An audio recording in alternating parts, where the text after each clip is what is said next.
That Bron likes to feel guys, feel not only the team he's playing, he likes to feel his teammates out. I'm going to tell you, he's got to go back. When he lost Kyrie, when he lost Kevin Love in those finals 2015. in those finals against Golden State, Yep. that LeBron that we saw, I know he's in his 15th year, but he's got to go back to that guy if they want to get back to the finals. I mean, he just completely has to dominate. You know, he can't be passive. He can't wait on his guys. He has to attack right away. Yeah, and I've seen that, LeBron. Game 6 in Boston. I still have nightmares of that game. If he goes out and plays like that, then they're easily going to win this series.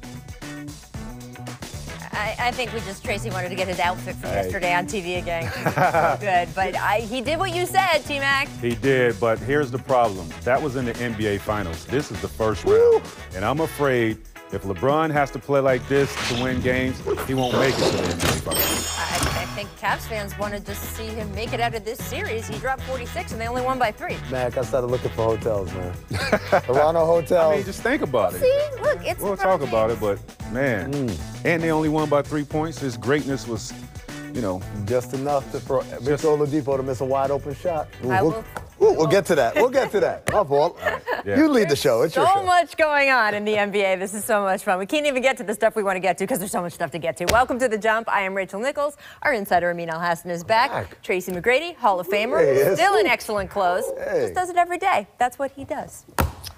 So it's a nice thing to win Rookie of the Year. You get something called the Eddie Gottlieb Trophy. Is that Doug's dad? You don't get a car, but still, it's a lovely stamp of recognition that, yes, you belong here at the highest level. And while this year we had a lot of debates over who should win and why, and who qualifies as a rookie, and whether certain members of Jazz and Sixers Twitter might want to maybe possibly cool it with their descriptions of what other people's mothers should go do with themselves. It was still a lot of fun. But here's the thing. It doesn't really matter. Not that much. Plenty of guys have gone on to be super elite in this league without winning Rookie of the Year. And no one seems more aware of that than Donovan Mitchell, who continued to dazzle last night as the Jazz stole Game 2 in Oklahoma City. We can do the stats part of this first because the stats are impressive. Through his first 2 playoff games, Mitchell has more points, 55, than any rookie guard in the last 50 years. And the man he passed to guess there, Mr. Michael Jordan. Also, if you break it down further and note that Mitchell scored at least 27 in each of those games, that puts Mitchell in the lone company of Kareem and Wilt, which is also not shabby.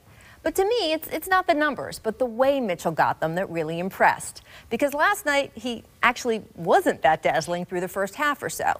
He was fighting through a sore foot, and he looked like it, settling for outside shots, not hitting much. He was 0 for 7 from behind the arc. Sore foot, huh? But both Rudy Gobert and Jay Crowder got in his ear and talked to him about being more aggressive and where he could find his driving lanes. And Mitchell did what he's done all season so well. He listened. If you've watched Utah this year, and hey, I get it, not everyone has, this has been one of Mitchell's many super impressive traits, his ability to absorb information and apply it. He is a sponge in the film room and also between the lines on court. And he's had a bunch of games where he has gotten better midway through. And indeed last night. Well, look at this layup right here at the end of the third. You can tell at this point as he barrels through the crowd, Mitchell was heating up. He had a driving floater with a little less than 10 to go that was just beautiful. And by the time he puts this spin move on Paul George, whoa, he had sealed that it was pretty much over for the Thunder. And that wasn't even the end of it. Afterward, he gave the on-court post-game interview. And seriously, I can't say this enough. Every time this kid opens his mouth, he is impressive. I have yet to hear him sound anything but smart and funny and mature. Only later did he let the mischievous side of his personality show. First, he liked this Michael Lee tweet about Ricky Rubio. Just gonna let that sit there. Then he sent out the zippered up emoji face that we've seen from him a bunch. I mean, look, it was all in good fun, which is what watching Mitchell is for all of us. He is fun and extraordinary with a basketball and only getting better. Personally, if I had to lay money on it, my guess is that he doesn't get that Eddie Gottlieb trophy this year, just by seeing how people have talked about their votes. But I think that once these playoffs are all said and done, he will be walking away with something much more valuable, and he knows it. T-Mac, did Donovan change your outlook on this series, just the way he played last night? No. I think this was just bad basketball by OKC and bad coaching at the end of this game. However, the kid was phenomenal. You know, for this guy to be a rookie in his first playoff series, he's being defended by all-pro defensive guy in Paul George. Okay. And you've seen the work that he put in against Paul George. I mean, come on, man. Y'all got to stop playing with this man. I know a lot of people probably didn't see him play this year in the regular season because he's in Utah. But you saw him last night, and you saw what he was capable of, and he's been doing this all season long. He's #1 option as a rookie and leading his team in the playoffs in the first round against OKC and came out with a win on the road. I can't say enough about him. You know what? It didn't change my outlook one bit. Because I got Utah winning this series. I had Utah winning this series because of the way they execute. When you're right, OKC executed terribly down the stretch. Terribly. But to me, that's their calling card. That's been their calling card. True. This kid right here, David Aldridge had a funny tweet where he said, when are we going to finally admit that he's really 30 years old and a 10-year vet? And I said, the irony is there's some 30-year-old, 10-year vets on the floor that night who didn't execute like this kid. He makes the right decisions. Tim McMahon wrote a really nice piece about... It's on ESPN.com. It's on ESPN.com right now. It's really good. About how this kid sits down with the assistant coach and with Coach Quinn Snyder, and they break down film. And I'm talking about hour-long film sessions. And, Mac, you know that a lot of players, particularly young players... They don't do that. For an hour watching film? They don't have the patience. Exactly. They're going to tune... You can make them sit there, but they're going to tune out after 5 or 10 minutes. This kid sits there throughout that, and he's learning. It's exactly what you talked about in that monologue. The idea that you show him something, and they talk about it in the piece as well. You show him something, and he picks up on it. Well, that piece is great breakdown of film stuff. I love that there's so many games you've been able to see it in the game. Time. Yeah. You're sitting there on League Pass watching, and you can see him actually do it in the moment on the court, and you can watch him learn, and that is amazing. That's a special talent. Student that of the game. Right? Like he understands, he learns by watching film, and he go out and he executes that. That's what I hope, you know, a guy like Russ will do. At the end of the games, he's so great, but I think he gets in his mind that I could take over a game and do it by myself, whereas these guys are just going to lock into you, and it's not going to happen that way. He plays, that's the great thing about Mitchell. He plays in the flow of the game. Yeah. He's not forcing anything. And let me tell you something. When he put that move on Paul George, look, I had a Vote America.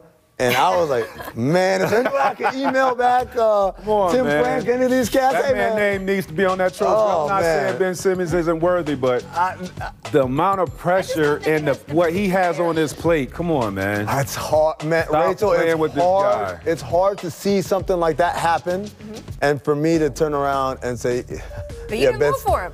I didn't, and I feel bad now. I feel really bad, and that's not because Ben Simmons, it turned out you were a bum. Obviously, he's great. He's amazing. He's going to have some pretty big games in these playoffs, too. He's amazing. But there's something about Donovan Mitchell that beyond the basketball and beyond the anecdotes of him learning, that makes you want to like him and root for him. Oh, I don't know what it is, but it's just tremendously likable, and it's funny. Look, he might not have that trophy, right? The Gottlieb Trophy. I will say, though, I love my guy, Dennis Scott. I mean, 3D, I worked with him. He's one of my most fun people to see out on the road. During the post-game interview last night, I think the second question he asked him, he said, after you guys lost game 1, the whole basketball world didn't think you and Rudy hey, easy. Didn't think you guys were up to it. Easy. And I was like, I don't if I would. I'm basketball world. I don't know if I would say that, because I would say, and you can hear it in the segment from all three of us, I think the basketball world is firmly behind this kid. I don't think there's any question. And as I said, love Dennis. So I think that they are not the unknown factor. I think everyone knows this kid is a firecracker, and I can't wait to see more of him to come. Do have to get to the other side of the ball, though, because as you guys point out, the OK3, Russ, Paul George, Carmelo Anthony, tough fourth quarter last night. Whew. 0 for 14 from the field. Their only 2 points came off some free throws from Westbrook. They combined for 52 points over the first 3 quarters of the game. So take a look at the combined shot chart in the fourth. Not pretty. What happened here? Yeah, I think a lot of it is a lot of hero ball, you know, a lot of isolation. Whereas late in the fourth quarter, when the game is tight, there has to be some continuity. There has to be great execution on their part, and I'm not seeing that. You know, 3 of these guys they're great one-on-one players, but when the defense is just keying on you to go one-on-one, I mean, those shots become tougher. They're not getting anything easy. They're not getting anything to the basket. I mean, that's a tough contested shot right there. Timeout. That was that sideline out of bounds. You can't have these type of shots. Look, it's just one-on-one contested shots. There's nothing going to the basket. Contested shot. Everything is contested. Nothing easy. And that's something that I don't know if that's coaching. I don't know if, you know, that's point guard play to get everybody in their sets and make sure they run the right things. It comes down to this in the playoff games where you have to execute down the stretch. Mac, you're 100% correct. I actually had our video guys pull some clips of exactly that. The idea, whether it's coaching, whether it's players, the idea is this team is not executing. This is a quick shot from Carmelo Anthony, who was 2 for 6 at the time when he shot that thing. Right here, behind the back, pull up. Plenty of time on the clock. That wasn't the shot they needed to do. And then this was after a sideline out of bounds. They inbounded it, posted up Westbrook, and he takes that one-legged step back fadeaway. The idea is, especially in those clutch moments, you have to be able to think the game. It can't be just we're out there playing pickup ball. The irony is, after that play right there, they had back-to-back plays where they run high pick and roll between Russ and Adams, and Adams got wide open layups at the rim, dunks at the rim. Look, they were hurt in the end. Adams got thrown out of this game. He fouled out. Not thrown out, sorry. Fouled out of this game. So I think that also affected. Sure, as far as Steven Adams scoring, but the idea is they ran action that makes people move and makes the ball move, and not just, hey, let me go behind the back and do this one-legged step back. These are not good shots. And that's what the playoffs are about. The playoffs are what separates guys who are just out there hooping and then guys, like you said, doing our homework, watching tape, knowing tendencies, pushing people towards things that we know they kind of already impulsively want to do anyway, even though that's not the best thing to do. Right. And look, Russ was one of the best clutch players in the NBA last year. Some of his clutch numbers were the best in the NBA, so he knows how to do this, and we'll have to see what they do. And we also have to point out, it is different. But it's different when it's a 7-game series, when they're game planning. This is what I was about to say, is Quinn Snyder, there is a reason why Quinn Snyder is a Coach of the Year candidate. His game planning, especially defensively, is what sort of powered this team through so much. So we're seeing it in the playoffs. Everyone's bringing their best. It is fun to see. We're also seeing Playoff P, which is Paul George. That is the new nickname that his teammates have had a little fun with. Here is PG and Melo last night, followed by Melo and Russ reacting after game. Well, take a listen here. It's not like it's a name I'm trying to live up to. You know, give it back now. Playoff P is wins and loss. Playoff P is out there regardless. He just talked about playing with Playoff P finally, and just getting a chance to see him getting it going like that. That's his name? Playoff. That's the new name? I don't know. I'm gonna let Russ answer that one. Playoff P. He was PG, then he changed the number and he became PG-13 in Indy. Now, Playoff P. How do you feel about all these nicknames? I don't care, man. I mean, whatever you want to call yourself, as long as you perform. Do better than the Playoff Pete last night. That's all I care about. I don't care about all that. He wasn't a dog last night. He just didn't. And the game was rough. There was injury questions about him. I think his hip, right? Yeah. So I'm not going to brag. By the way, I know this is a topic, but I want to just say one last thing about the last topic. Yeah. Because a lot of times we pile on people and we don't give credit. I thought they executed defensively very well, the Thunder. The Thunder, yes. The Thunder, defensively, they did the right things. They executed at a level that I don't regularly see on regular season games. So I got to give them a lot of credit on that end of the floor. Some of those were really tough shots. I mean, Donovan hit tough shots. Yeah. He's a tough shot maker. That's what he is. Absolutely. And look, Kevin Pelton, here's another shameless plug. Our friend Kevin Pelton has a great piece on ESPN.com right now about the most watchable playoff series of the first rounds after the first 2 games. This is a really watchable series. Of course. So if you are not someone Get who him off usually NBA watches TV. the Jazz, What are y'all doing? usually watches the Thunder, watch this series. It's going to continue to be good. NBA TV? Come on, man. Someone's got to be on NBA TV. There's a lot of games going on. It was either that or LeBron. It was either that or TV. LeBron. You know, LeBron going on the main channel. I got friends at NBA TV. Don't knock NBA TV. No, we love them. Coming up, Ty Lue thinks the Cavs are relying too much on LeBron. You think so? We'll figure out where else the offense might come from. But first, our distant replay. This date, 2008, Vince Carter? featuring LeBron. In San Antonio with the words, uno más mano. No mas. Come on. No mas. Tracy, this is your former teammate. I know, I'm saying though. Like, come on, man. It was a great run. And also, he had a great run, Hall of Fame. We've had so many joyous Manu moments, even just this season. And I think he made a joke. I'm relating this secondhand, but I was told he made a joke. One more season, I was going to play 4 more seasons. Something like that. I'll give you another no mas. No mas billboard. Stop with the billboard. Everyone stop with the billboard. It's old school. I would rather see that than like corny. tweet packages. Miss Balance, check out Lance Stevenson fall to the ground. No! Little Nate McMillan slip there. Hey, man. Ron hiding snipers. One and Ron got snipers up there. Hey, Coach, you can't get up and keep yelling. You got to just sit there for a second. I think that's exact. I'm giving props to Nate. You just you play through it. You play through it. You pretend it didn't happen. You keep going. Lance had the right idea. All the ammo, boy, I tell you. Make delicacies. Lori Markkinen on Pardon My Take said, shout out Pardon My Take, his favorite meal is mashed potatoes and reindeer. You ever tried reindeer? I beg your pardon? It's reindeer? That's not that crazy. People eat deer and. Yeah, it's just like the sound. I mean, these reindeer, kinds of animals are animals people eat. Oh, what's that? Mashed potatoes and reindeer. Okay. What's that Nelly line? I like game meat. Your mama had reindeer. Don't get fired. Mama half reindeer. Despite it not yet being Friday, it means you still don't get fired. Miss defense.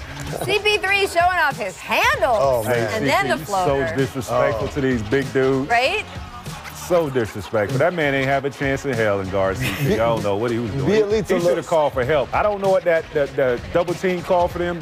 Red, green, or blue, whatever it is. He should have called for Paul Pierce's dog. Yeah. That's a lonely island, man. That's a lonely place to be. Like, look at this. Look at his teammates, bro. Come on, man. No one's going to stop him anyway. Come on. Make wardrobe. Check out this outfit by Lance last night. Chase, I would like you to pick out your favorite part of this. The backpack, the socks. That shirt, man. It looks like he's getting ready for a race. Yeah. Does it? Yeah, no, he's like, yeah, he looks like the checkered flag. Or he's going to work at Checkers. Aw, man. I mean, that might be, part-time gig. Producer Kevin always tells us don't make fun of multimillionaires' clothing because they have access to like more stylish people than you. I think he's more of a multimillionaire. Man, what am I? LeBron scored 46 last night. Well, to us, to the little people like me and Amin. But the Cavs only won by 3. So, Tracy, it's time to talk about it. We almost got started too much at the top of the show. Are you worried the Cavs are relying on LeBron too much? I am. I mean, however, this is a LeBron I wanted to see in order for these guys to at least win a game. After losing game 1, I felt like this is the LeBron that I needed to see in order for these guys to win because the other guys are just not playing well. Right. However, this is only round 1, and if we're asking LeBron to put up 40 points every night like this, then they won't make it. He's going to wear himself down. They won't make it to the finals. I'm sorry. I'm not looking at the finals. I think if you're a Cleveland fan right now, you have to take a deep breath and just concentrate on this series because Indiana is a tough matchup for them. It's a very tough matchup. Not scared. Matchup. They keep coming. We saw that last night. I'm not thinking. If you're in Cavs land, you're not thinking about the finals. You're thinking about Friday. Right. Despite LeBron greatness, they only won by 3 points, and Victor Oladipo was in foul trouble in that first quarter. Had he not got in foul trouble, this probably... That shot right there came down to them. Yes. Just hoping. LeBron referenced it in his postgame, right? He talked about, we can't be a team that relies on luck to win games. That was luck right there. That was luck, man. That man was wide open. And I know they lost Kyrie, who's a guy that can score at will. Kyrie. They traded Kyrie. I've heard a few people in the last week be like, yeah, I mean, they lost Kyrie. He's gone. He's not there. They sent Kyrie to a different team. I thought having, these other guys come in, they were going to do it by committee. I mean, I'm not looking for Rodney Hood to get, 20 points. I'm not looking for Clarkson to get 20 points. JR 20. No, I need y'all to do it by committee. But if you're not scoring at all, 5 points here, no points, you putting too much pressure on LeBron to carry you, and it's not going to fare out well. Particularly because you're playing with a guy who's probably if not the best passer in the league. If you can't get a wide open shot with LeBron on your team, then I don't know what to say to you. Well, Kevin Love has made a lot of contributions in this series, rebounding very important. He has not been able to score the way we have seen him score at other times this year. He left the game yesterday, and there was a lot of concern about his hand because, of course, he missed 2 months of the season with a broken hand. He had x-rays afterward. X-rays were negative, so there's no more break. Brian Windhorst was reporting that there is a ligament issue, but that they do expect him to play Game 3. So not sure how serious that is. We'll have to wait and see. But he is one of the guys. You talk about the young guys, Trace, but to me, Kevin Love is one of the guys who will have to keep contributing if they are going to get through this series, just this series. Here's what The Jump recommends for. Welcome back to The Jump. I want to take a minute to talk about Greg Popovich's wife, Erin, whose death yesterday rocked the NBA. Erin was 67 years old, and she had been ill for quite some time, although even those who knew that seemed shocked last night. Spurs guard Danny Green told the San Antonio Express News he thought he had seen signs of Erin getting stronger, saying, quote, "It's really hard to believe. This summer she was able to travel. I was so happy for him and her to be able to get away." And then Green added, quote, "This is the time we have to be there for him." The Popoviches have been married for 40 years. They had 2 kids and 2 grandkids who Erin loved like crazy, but she was more than just a wife and a mom and a grandma. This is a woman who spent 4 decades going toe-to-toe with Pop. She was smart and funny and made everyone who met her feel instantly comfortable. She also used to yell at Pop for being mean to sideline reporters, which I personally appreciated. As Spurs GM R.C. Buford put it, quote, "We mourn the loss of Erin. She was strong, wonderful, kind, intelligent woman who provided love, support, and humor to all of us." Condolences, of course, poured in from around the NBA community. Former Spur Avery Johnson tweeted, praying for Coach Pop and his family. Lost his wife Erin today. Terrific wife and mother. She fought hard for a long time. Rest in peace, my friend. Isaiah Thomas, who of course suffered the loss of his sister last year, posted praying for Coach Pop and his family.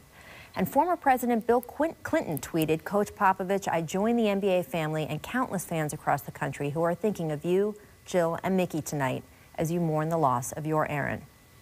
The Spurs announced today that Pop will, of course, not coach tonight's Game 3 against the Warriors. Filling in will be assistant coach Ettore Messina, who is one of the most decorated coaches in European basketball history. Messina won 4 EuroLeague titles. Manu Ginobili helped lead one of those campaigns. And earlier today, Manu addressed reporters at shoot-around. Emotional type of day, and you don't know how to handle it. It just happens. We are all devastated. We are hurting. We all know the type of guy Pop is. Not many people know the type of gal that Erin was. So it's painful, and having to go through this is always tough. There's never a good time. So, as I said, we are all hurting. We want to be next to Bob. We want to support him. We got to go out there and compete today. But for sure, we are struggling. It's not an easy day to be here. As usual, Manu says it perfectly. Everyone here on The Jump would like to offer our deepest condolences to Greg and Jill and Mickey and the entire Popovich family. You are in our thoughts. Come on, James Harden, 2 for 18 against the Wolves last night, but he said he wasn't worried after Game 1. Anyone here worried? Why should he be? I mean, they only won by 20 points with the best player, the MVP of this year's league, going 2 for 50. I mean, how does your best player have this type of performance and you still win by 20 in a playoff game? Asking that question tonight? LeBron James. Come on, man. I was about to say. Like, I wish when I played that I was able to struggle like this in a game and my team still. Are you saying that you had a heavy playoff team? Man, we have some numbers here. Come on, man. Look at this. 77? Well, hold on. 46 out of 77 points. We had scored 31. 77 points. I had 46 of them. And you still lost. And we still lost. Because the rest of the team only had 31. The rest of the team had 31 How does that happen? How did 31 points? First of all, that means Tracy played like damn near 47 minutes that game. There's no way. I averaged like 42 minutes. But no, I mean. Young Tracy, though, I'm always really happy when we get see, and I don't know whether. We met, and I remember him. I don't know if this is great, Rockets team, or Minnesota's just playing that bad, man. Because I mean, this shouldn't happen when James struggled. It's a 1 versus an 8. This is, I mean. But they're not an 8 seed. They're not really an 8 seed. The only reason they dropped to the 8 seed because Jimmy Butler got hurt and got out. People keep saying they're better Washington too. People end up at 8 for a reason. Washington's 8 for real. But they're really an 8 seed. But I'm going to Tracy that these guys are not an 8 seed because Oklahoma could have been the 8 seed. San Antonio could have been the 8 seed. Denver could have been the 8 seed. Denver could have been the 8 seed. I mean, so it wasn't like they're your typical 8 seed. Right. They're more talented than this. They are. But I would say this, Tracy. I think that's a hallmark of a great team, right? that as James Harden, I don't have to save the day every single time. Now, some people are going to take that and say, well, doesn't that mean he shouldn't be MVP? No, it's not about that. Just because he plays on a great team doesn't mean he didn't have a great season. I'm just saying this tells you that the Rockets team is a very good team, and they don't need to have. Or he's going to win Executive of the Year this year. Oh, he should. Going to happen. No I do want to talk about the Wolves team, though, because Karl-Anthony Towns posting just 5 points, didn't score after the first quarter. Remember all the talk going in? He's got to be more active. He's got to demand the ball. Here's how he responded to a question about playoff pressure after the game. I just go out here and I just try to find ways to win. I'm not looking for statistics and all that hype and glory and all that BS that doesn't matter. You know, I'm here for wins and dubs. Whatever I got to do to win the game. Like I said before, if it takes me shooting 34 shots, 30 shots, whatever the case may be, 5 shots, 1 shot, no shots, whatever the case is, I got to do for us to win.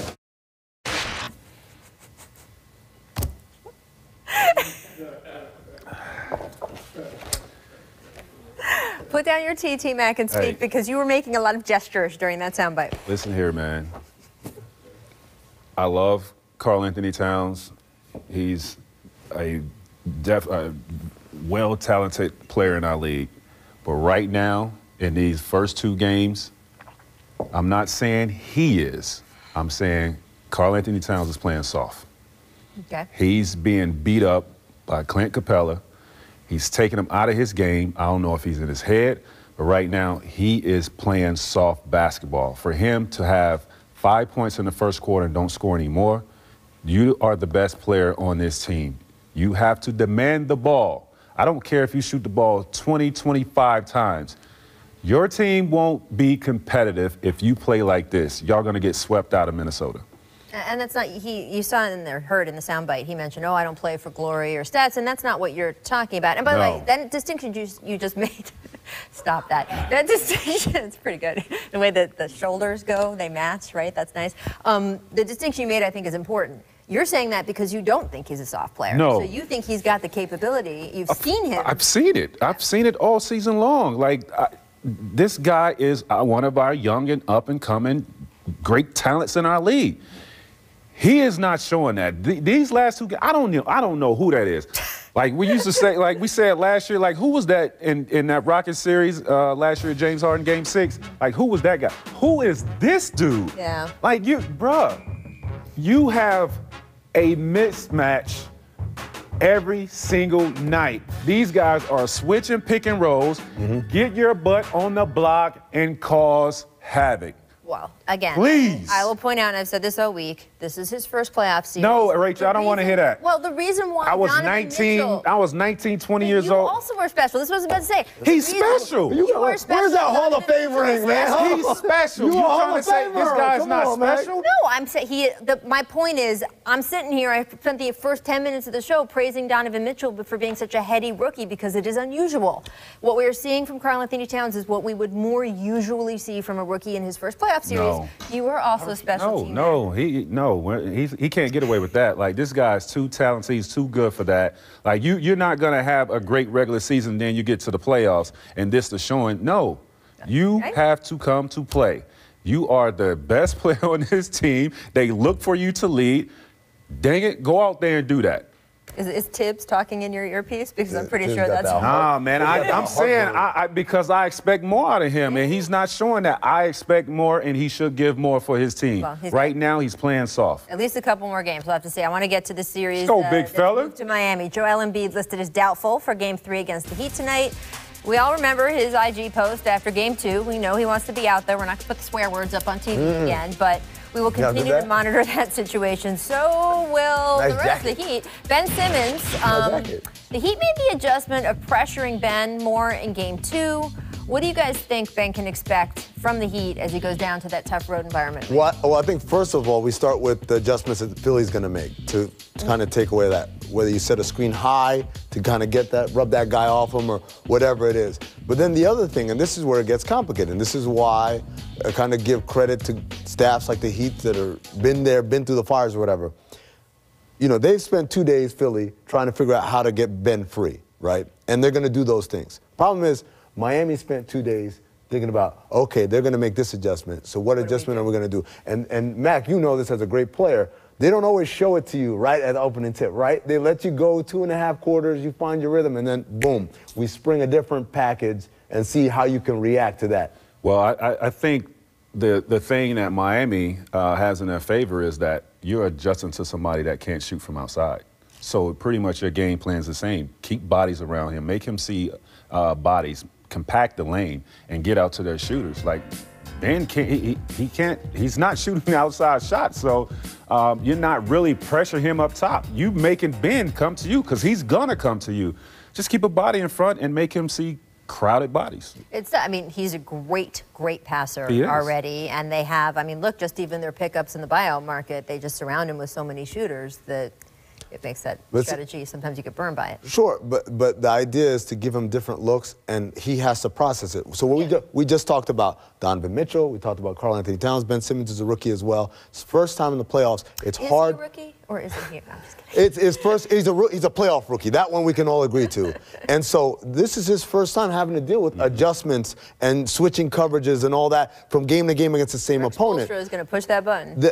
So a lot of times we always talk about the importance of experience in the playoffs, right? And people think we're just being lazy. We're just going with guys that we've seen do it before. Right. But it's more than that. Think about what Dwayne Wade talked about after Game 2, the steal he had on Starch at the end of that game to go up for a dunk. He said, I saw them run it, then I was on the bench and I saw him run it again, and he said, if they run it again when I'm out there, I'm ready. And so if you look at this play, he starts before the ball even gets to Sarge. He knows as soon as his man's in the corner and Simmons is up top and Sarge is fighting for that elbow, here we go. Yeah. And that's the difference. That's when we talk. When I took the Heat over the Sixers, people think I'm crazy. I'm not. I'm talking about that. These are the things. You did the same thing. Absolutely. My man. Absolutely. See, but that's what we're talking about when we talk about experience, playoff experience. We're not talking about a mystical, magical powder we're gonna rub on each other and then that too. Yeah, that too. But it's more about what goes on in these locker rooms. It's just more about that preparation and anticipation. Not anticipation because I have spidey sense. Anticipation because he's been there before. He's seen it before. You're reading the game. Yeah. You're seeing the game. It's a game within the game. Well, the other game within the game for the Heat is which Hassan Whiteside is going to show up. That's a game right there. Right? That is a game. He has been engaged or not engaged at different points in the season, in the series, in any individual game, and he said he's looking forward to the opportunity of playing against Joel Embiid if Embiid returns to the series, because, you know, they've had issues. Take a listen to the sound.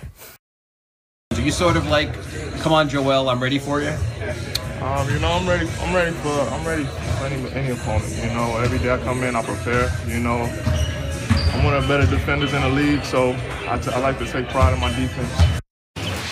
I mean, that actually, if you're Coach Spoelstra, that was the way you want him to answer that question, right? Yeah. Boring as possible. I mean, I expect this from him because, you know, him and Embiid had some thing going on this regular season. But I actually think this is in Whiteside's favor if Embiid comes back, because it's tough to play him right now with Embiid out the way Philly is playing. Right. So with them having a post presence, meaning Philly, he has to play, you know, and I think he will be locked in and accept this challenge.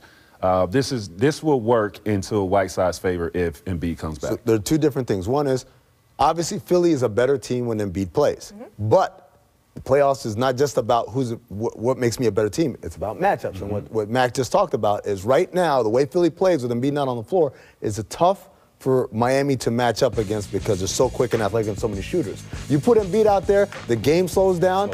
But the slow down helps Miami. It doesn't help Philly, even though Embiid is a great player. The other thing is you play Whiteside, and when you have someone that he can guard, and someone he can be focused and engaged with, you get good Whiteside. And then that makes Miami a better team. So not only are you playing a pace that favors them, but you're also giving them a player who right now isn't much of a positive for them. You play him against Embiid, now he becomes a positive. So you're saying that Hassan Whiteside hacked Joel Embiid's IG, and that's why we got that.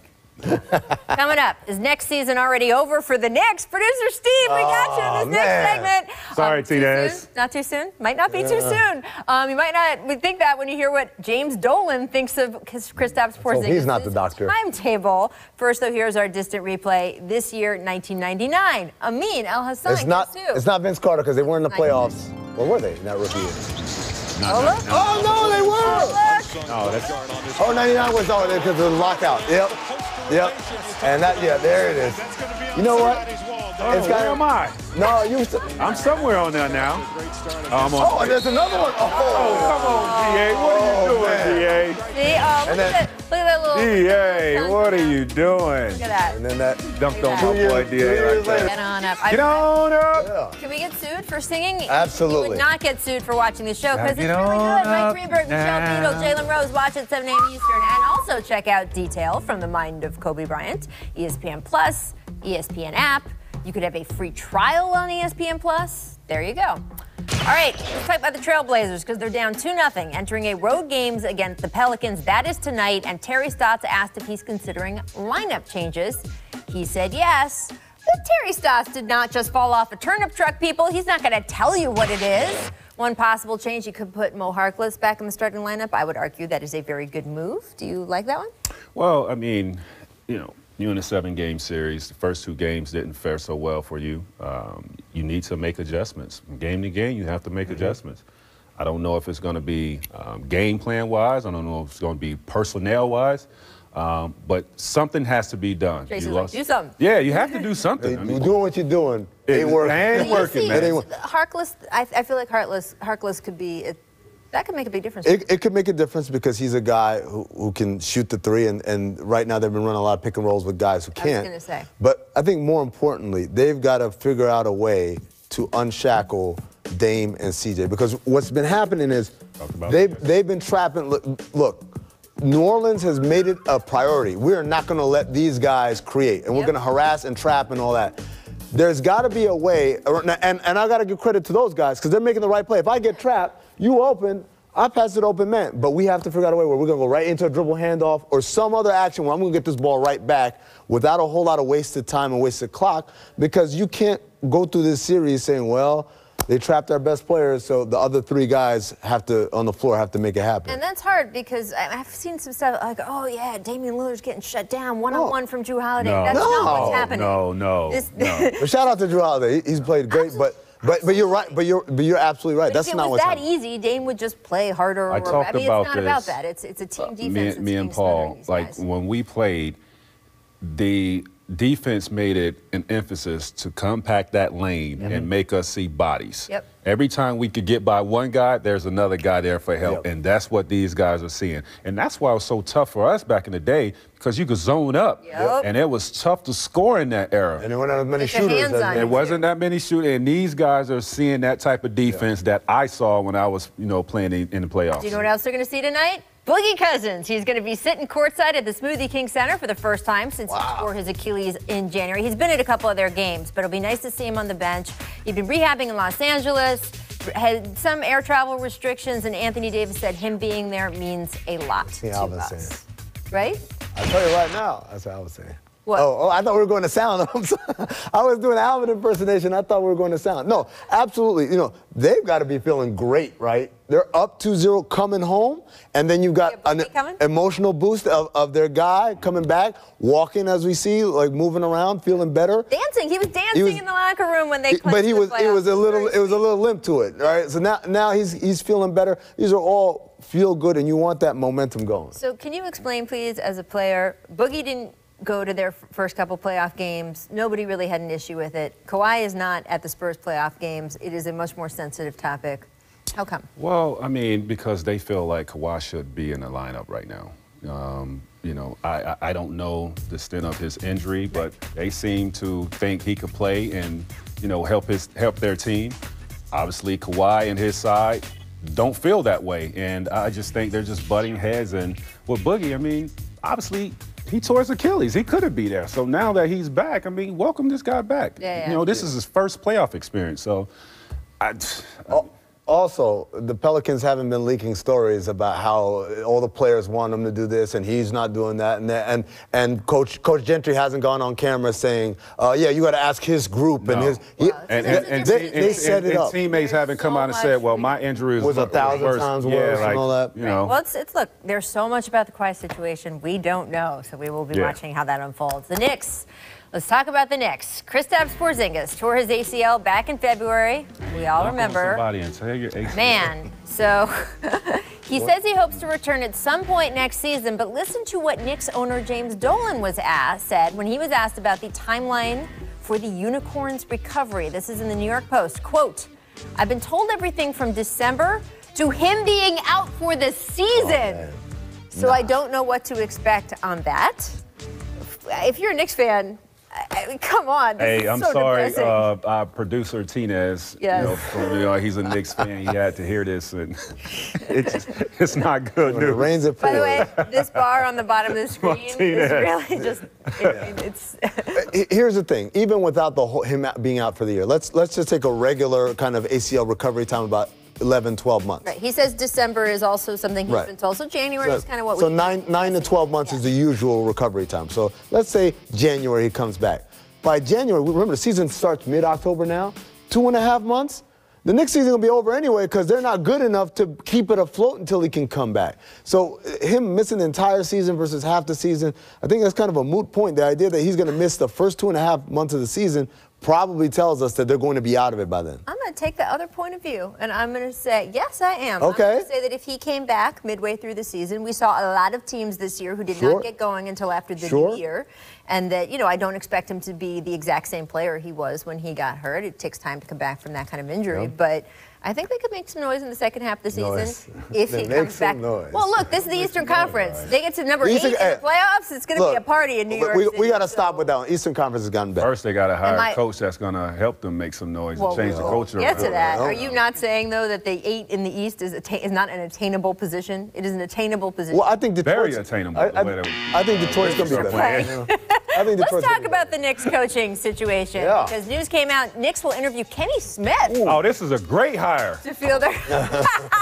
Says the man who works for ESPN and would like to see TNT lose a body. Look at this guy, man. Hey, man, he the brains on that TNT show. Go ahead, hire that man. we love watching Kenny on Inside. His basketball acumen is off the charts. He's awesome, and he keeps everyone else a little more focused than they would be. Nobody's able to keep everyone focused. Kenny Smith is from Queens. I will never speak ill of someone else from Queens, so, go get that job, man. Get it. Go ahead and get it, Kenny. Interesting. We'll see what I like that one. They're certainly interviewing an interesting number of people. Not Jeff Van Gundy, though. Oh, yeah. We got a three my God, Jeff Van Gundy right there. No Jeff Van Gundy.